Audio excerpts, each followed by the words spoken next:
Ушул айдын аягында Акчол көзөмөл өткөрүү жайынын курулуш иштери башталат. Бул тууралуу премьер-министр Мухаммедкалый Абылгазиев аталган пунктту модернизациялоо жана реконструкциялоо маселеси боюнча өткөн кеңешмеде билдирди.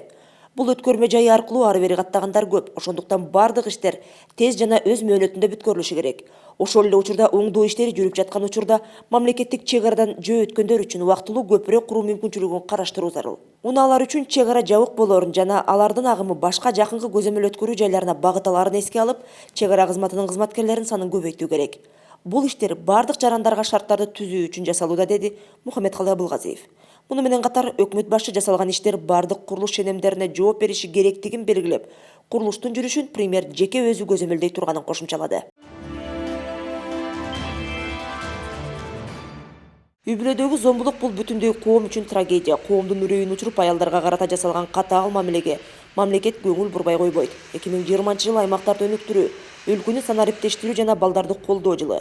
Өкмөт аялдардын жана балдардын укуктарын, кызыкчылыктарын коргоо иштерин күчөтөт. Өкмөттө өткөн жыйында муну айткан премьер-министр үй-бүлөдөгү зордук зомбулук маселеси ачык айтылбай, жаап жашырылып келгенин белгиледи. Зордук зомбулук бул бир үй-бүлөнүн жеке көйгөйү эмес, бул укук бузуу. Коом мындай ырайымсыздыкка көз жумуп койбошу керек. Үй-бүлөдөгү ынтымак менен ырашкерлик бул жогору баалап, коргой турган жашоодогу маанилүү баалуулук. Ден соолугу чың, бактылуу аял заты бул бейпил үй-бүлөнүн жана бакубат улуттун кепилдиги. Муну ар бир адам түшүнүүсү зарыл деп баса белгиледи өкмөт башчы. Мына ушул балдарды коргоого байланыштуу жарлыкты жүзөгө ашыруу боюнча вице-премьер-министр Алтынай Өмүрбекова жыйын өткөрдү. Анда Эмгек жана социалдык өнүктүрүү министрлиги үй-бүлөлүк зомбулуктан сактоо жана коргоого координация жүргүзө турган ыйгарым укуктуу орган деп аныкталганы айтылды. Балдарга карата бир нече мамлекеттик программаларыбыз бар.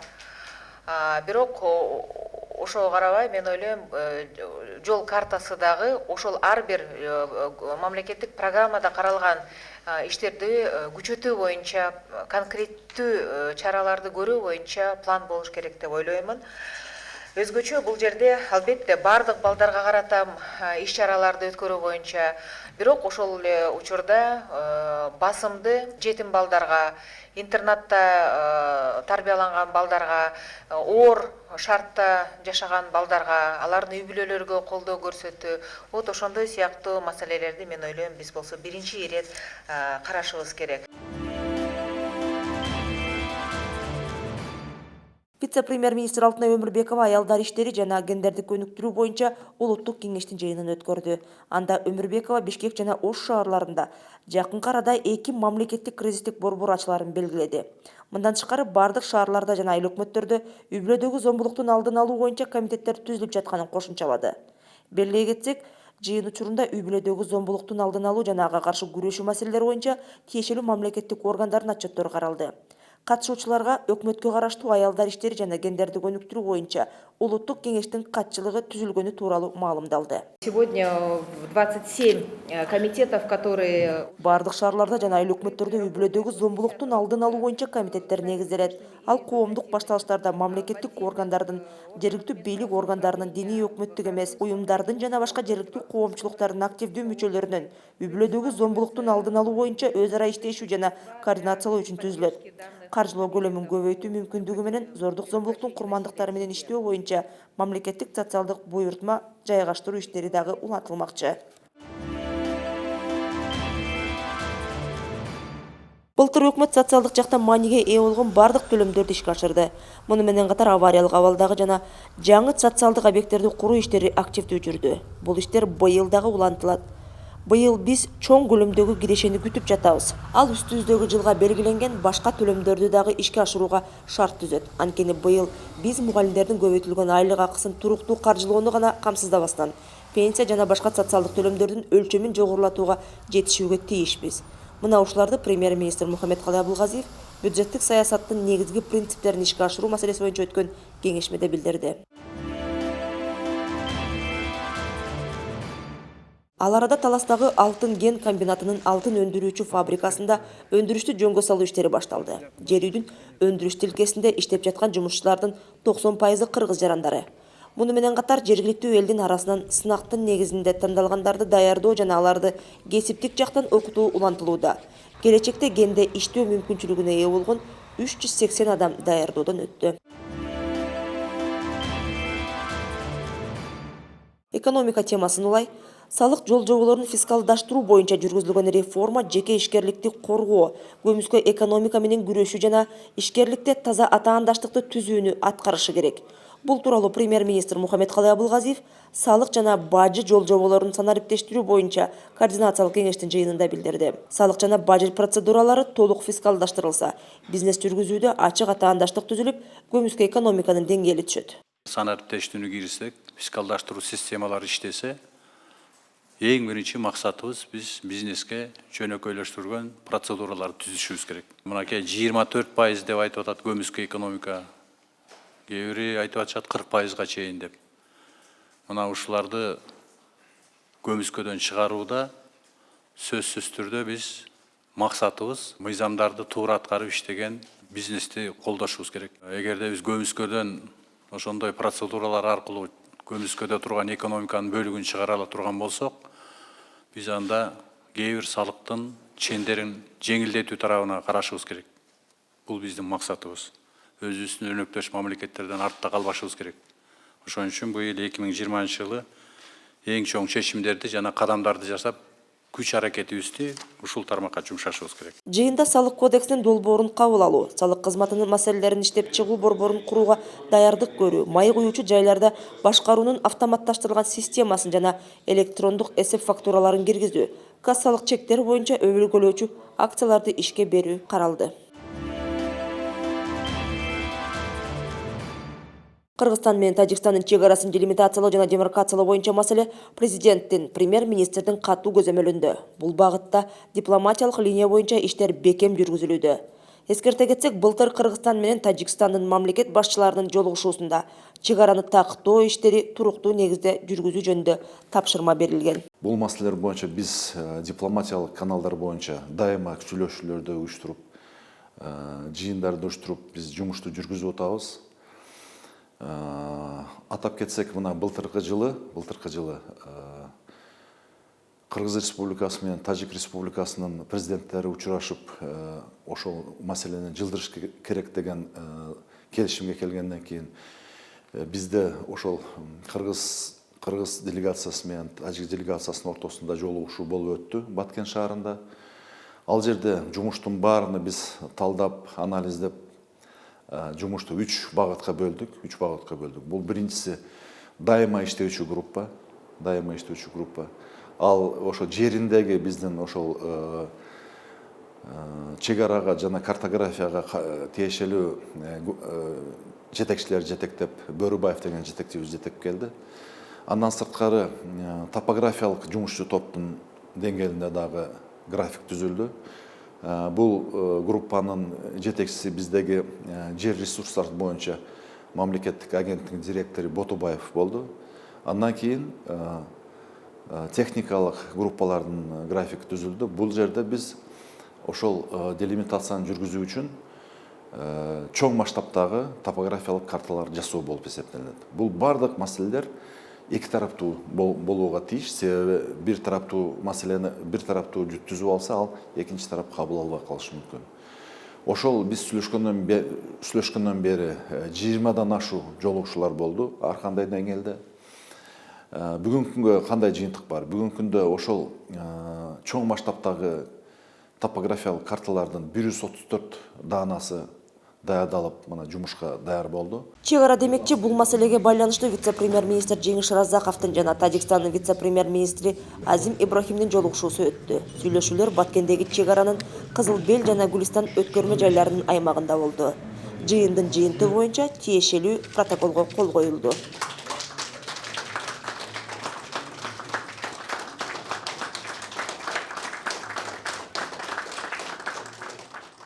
Жалпысынан жыйын мына учурашууда тажик тараптан дагы ушул маселени мындай жылдырайлы деген ой максаттары бар. Мындай мурдага караганда ушул маселелерди чечишибиз керек, баягы алмашуу иштерин кылышыбыз керек, ошолорду бир кандайдыр жыйынтыкка алып келиш керек деген жакшы ойлор айтылды.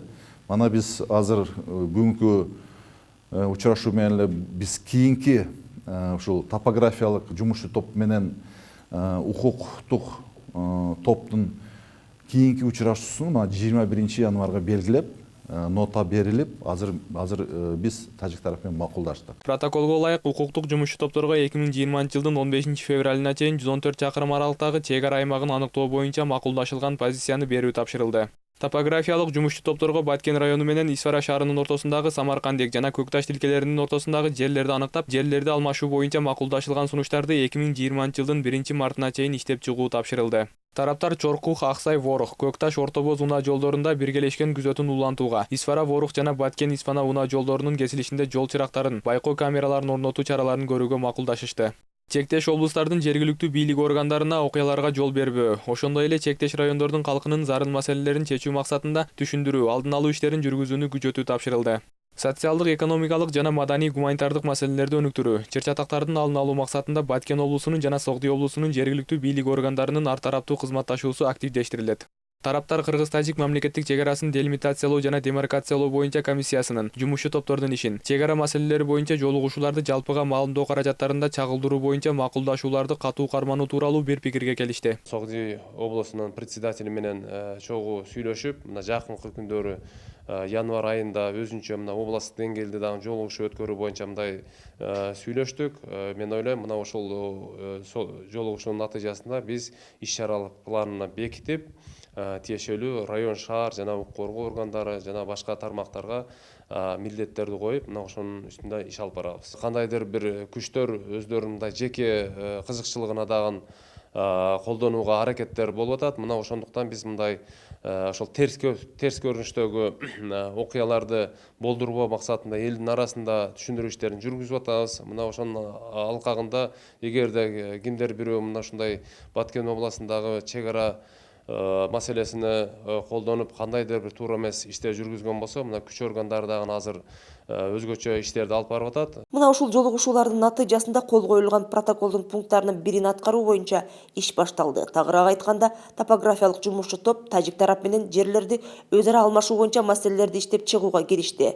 Жумушчу топтун жыйыны Баткен шаарында вице-премьер-министр Жеңиш Разаковдун жетекчилиги алдында өттү. Баткенде вице-премьер-министр Жеңиш Разаковдун төрагалык алдында чек ара маселелери боюнча координациялык кеңешме болду. Ага УКМКнын ИИМдин чек ара кызматынын жетекчилери, башкы прокурор жана жергиликтүү бийликтин өкүлдөрү катышты. Анда Разаков тажик тарап менен жолугушуунун жыйынтыгында кол коюлган протоколго ылайык Баткен районунун жана Исфара шаарынын ортосундагы айрым жер тилкелерин бирдей участокко алмашуу боюнча макулдашылган сунуштар иштелип жатат. Мындан тышкары бир катар унаа жолдорунда биргелешип күзөт жүргүзүлүүдө. Ошондой эле бир нече каттамдарда жол чырактар, байкоо камералары орнотулмакчы деди.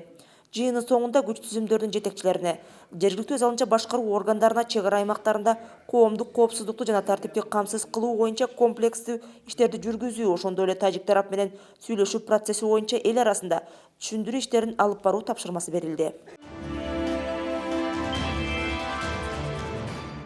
Жаңырган 2020 жыл мамлекеттик органдар үчүн экономикалык жетишкендиктердин жана туруктуу өнүгүүнүн жылы болушу керек.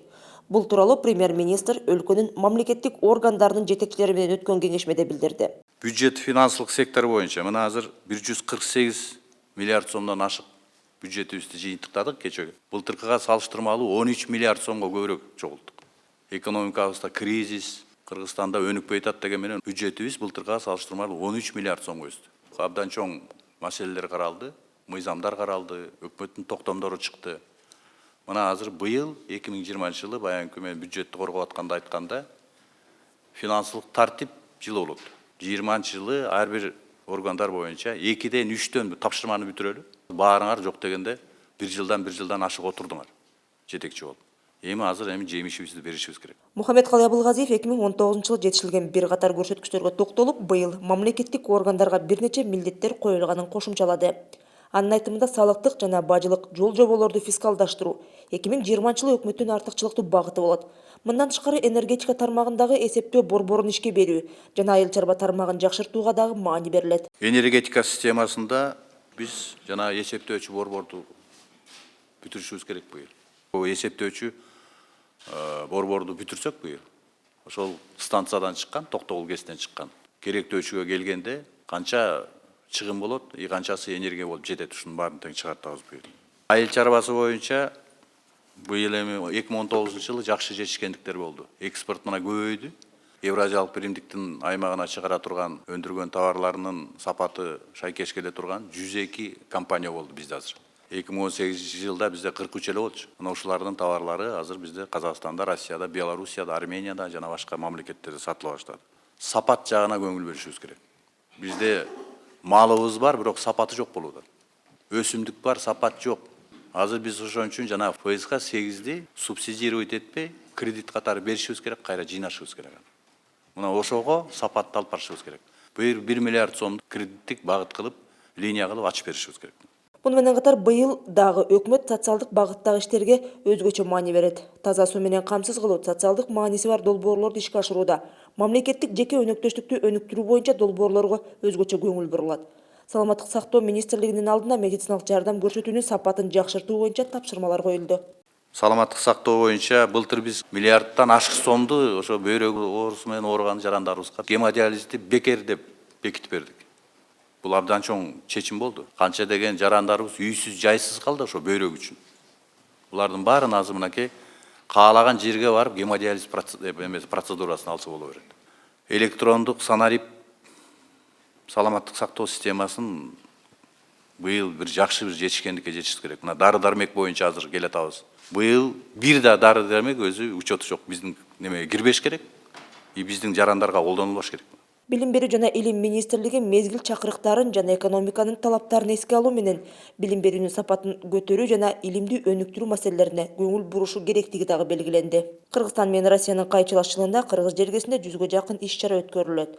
Бул инвестиция, туризм, маданият, билим берүү сыяктуу чөйрөлөрдү өнүктүрүүгө өз таасирин тийгизет, деди Мухаммедкалый Абылгазиев. Курулуш тармагынын өнүгүшү бул инфраструктуралык жактан гана өнүгүү эмес, социалдык дагы мааниге ээ. Бул тууралуу премьер-министр Мухаммедкалый Абылгазиев курулуш тармагын өнүктүрүү боюнча өткөн кеңешмеде билдирди. Акыркы мезгилде өлкө боюнча имараттарды, көп кабаттуу үйлөрдү куруу иштери активдүү жүрүп жатат. Бул албетте инфраструктуралык жактан өнүгүүсүнө жакшы таасир этет. Бирок өзгөчө Бишкек шаарында кооз, заманбап үйлөр салынганы менен бир типте эмес. Албетте бул борбор шаардын тышкы көрүнүшүн бузбай койбойт. Мына ушул маселени эске алып, 2030-жылга чейин курулуш тармагын өнүктүрүү стратегиясына кол коюлду. Премьер Абылгазиевдин айтымында курулуштун бирдиктүү стандарттары, деталдуу планы жок. Документ мына ушул түзүлгөн кырдаалды жакшыртуу максатында кабыл алынды. Биргелешип иштеген документ мен ойлойм бардык жактын ой пикирин стратегиянын алкагында камтыды деген ойдобуз. Бүтпөй калган иштерди мен ойлойм кыска мөөнөттүн ичинде жана регламенттерди, бирдиктүү терезенин биздин жалпы мамлекеттик санариптештирүү боюнча эң чоң тармактагы эң чоң маселе болуп эсептелет. Ошону быйыл иштөө принциптерин бардык болгон маселелерди алдыга жылдырышыбыз керек. 30%га чейин ичкүдүн продукцияга, экономикага кошуп аткан салымдар тармакка биз болгон шарттын баарын түзүп беришибиз керек. Таза суу албетте бул эл саламаттыгы. Ошондуктан калкты ичүүчү суу менен камсыз кылуу өкмөттүн артыкчылыктуу багыты. Азыр бир нече айылга таза суу жеткирүү боюнча иштер жүргүзүлүүдө. Мындай пикирин Кубатбек Боронов таза суу менен камсыздоо жаатында аткарылып жаткан иштер тууралуу өткөн жыйында билдирди. Жыйындын соңунда биринчи вице-премьер-министр айылдарды таза суу менен камсыздоо маселесин белгиленген мөөнөттөн кечиктирбей аткарууну тапшырды. Мындан тышкары тийиштүү органдарга Улуттук илимдер академиясы, Улуттук стратегиялык изилдөөлөр институту жана коомдук уюмдар менен биргеликте суу ресурстарын сактоо жана пайдалануу боюнча стратегия иштеп чыгуу сунушталды.